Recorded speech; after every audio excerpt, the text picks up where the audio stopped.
It is sudden, it comes without warning, with the potential for devastation. Livelihoods disrupted, lives lost, and in seconds, an entire way of life could be changed. And for those reasons and more, the Ministry of Local Government and Community Development through its agencies and other stakeholders is putting in place measures to build Jamaica's resilience to earthquakes, that unpredictable shaking or movement within the Earth's crust.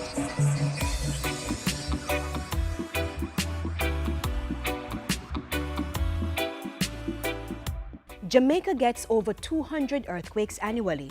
In 2015, the country's seismograph network recorded some 231 earthquakes. Given the number of earthquakes, it is surprising that there was only one felt report for 2015, and this was for a magnitude 3.5 earthquake that occurred west of White House in Westmoreland. Nonetheless, the country remains on alert, as the island is said to be overdue a major earthquake. Steps are therefore being taken to ensure that Jamaica is prepared for and can respond to and recover from the impact of an earthquake. Part and parcel of the plan is to improve the country's legislative and regulatory framework. In 2014, a hillside development manual was launched so that persons could better understand why they should reduce interference with natural slopes.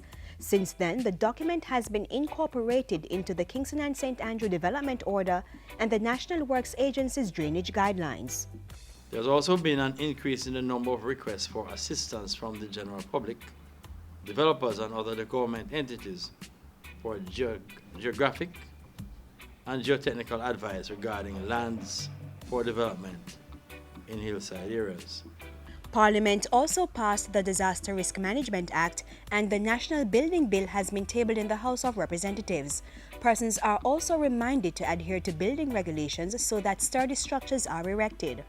And of course, where construction is done outside of the codes, statutes, and regulations, then enforcement must come into play.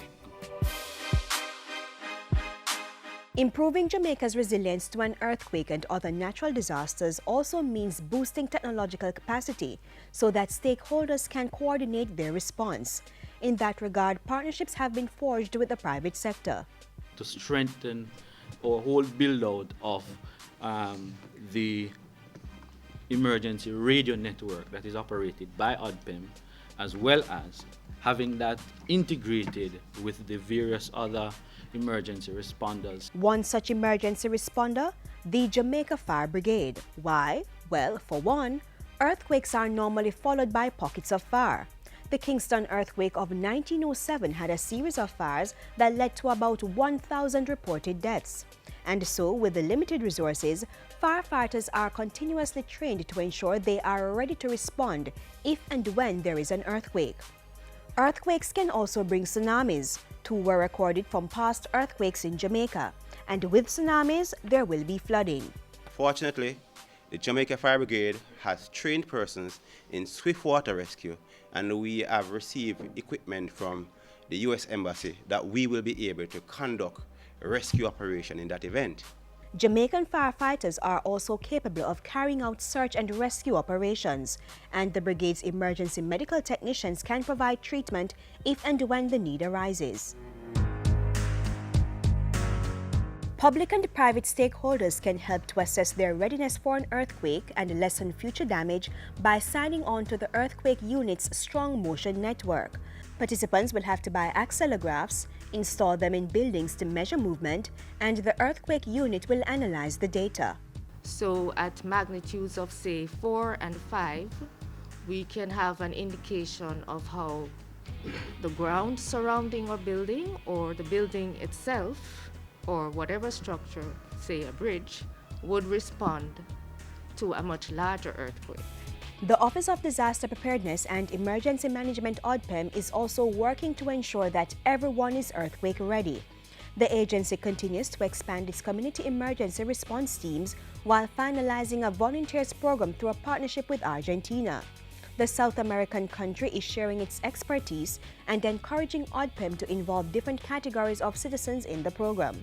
without working with our people at the bottom side of this exercise, it will be impossible to reduce the damages or to reduce the bad side effects of any natural disasters. So the Ministry of Local Government and Community Development and its stakeholders are working to develop Jamaica's capacity to withstand, respond, and recover from earthquakes.